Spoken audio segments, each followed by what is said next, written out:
வணக்கம். தனுசு ராசி அன்பர்களுக்கு 2ஆம் பதிவு. 7ஆம் இடத்தில் குரு. தனுசுக்கு 7ஆம் இடத்தில் குரு. 8ஆம் இடத்து அதிபதியை குரு பார்க்கிறார். 4ஆம் இடத்து அதிபதி குரு பார்க்கிறார். பல இளம் பெண்களுக்கு திருமணம் நடக்கும். ஏனென்றால் 8ஆம் இடம் என்பது மறைமுக ஸ்தானம், இடுப்பு கீழ் உள்ள ஸ்தானம். அது செயல்பாடுக்கு வரும். அப்போ திருமணம் நெடுநாள் ஆண்களாக இருந்தாலும் சரி, பெண்கள் இருந்தாலும் சரி, திருமண முயற்சி பலிதமாகும். 8ஆம் இடம் என்பது திடீர் அதிர்ஷ்டத்தையும் குறிக்கும். 8ஆம் என்பது தெய்வ சூட்சமத்தையும் குறிக்கும், தியானத்தையும் குறிக்கும். பெண்களுக்கு சில காளியம்மன் மாரியம்மன் அனுகிரகம் கூடி வரும். ஏனென்றால் 3ஆம் இடத்தில் ராகு, 9ஆம் இடத்தில் கேது. 3ஆம் இடம் இஷ்ட தெய்வ வழிபாடு, தேவதை வசீகரம், தேவதை அருள் கிடைக்கும் என்பது. சிலருக்கு குலதெய்வம் அனுகிரகம் ஏற்படுத்தி கொடுக்கும். திடீரென்று தெய்வ காட்சிகள் கிடைக்கும். 9ஆம் இடத்தில் கேது இருப்பதால் திருத்தல யாத்திரை, தெய்வ யாத்திரை, முன்னோர் தோஷ நிவர்த்தி செய்வதற்கான சில வழிமுறைகள் இயற்கையாகவே அமையும்.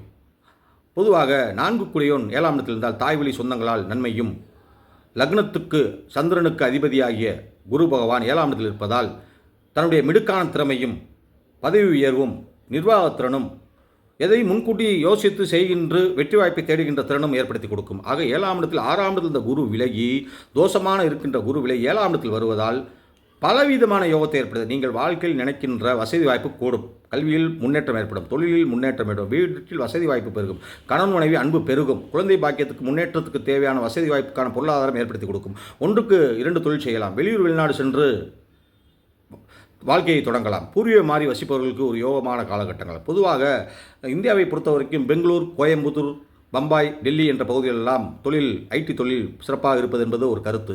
அதை சார்ந்து இருப்பவர்களுக்கு முன்னேற்றம் படிப்படியே ஏற்படுத்தி கொடுக்கும். அப்போ இப்பொழுது தொழிலில் பதவி உயர்வு கிடைக்கின்ற காலகட்டங்கள். அது தனியார் தொழில் இருந்தாலும் சரி, அரசு தொழில் இருந்தாலும், சம்பள தொழில் இருந்தாலும் சரி. பல பேர் சொந்த தொழில் செய்ய ஆசைப்பட்டு அடிமை தொழில் விலகி வந்து சொந்த தொழில் செய்யலாம். ஆக தனுசு ராசி அன்பர்களுக்கு மிகையான ராஜ யோகமான காலகட்டங்கள் இந்த ஒரு 6 மாதம் வரைக்கும் தான். அதன் பிறகு குரு வக்கரமாகி விடுகிறார். May, June, July, August, September, October காலகட்டத்தில் குரு பகவான் வக்கரமாகி விடுகிறார்.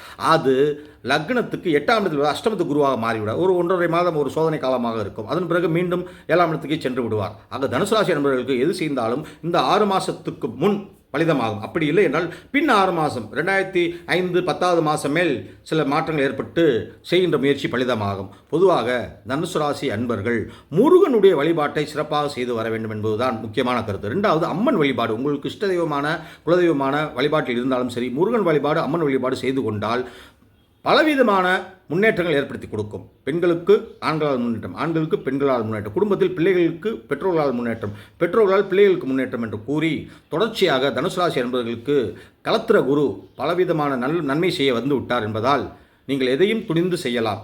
சிறப்பாக அமையும், இல்வாழ்க்கை மேன்மையடை என்று கூறி விடைபெறுகிறேன். இந்த காணொலியை சப்ஸ்கிரைப் செய்யுங்கள்.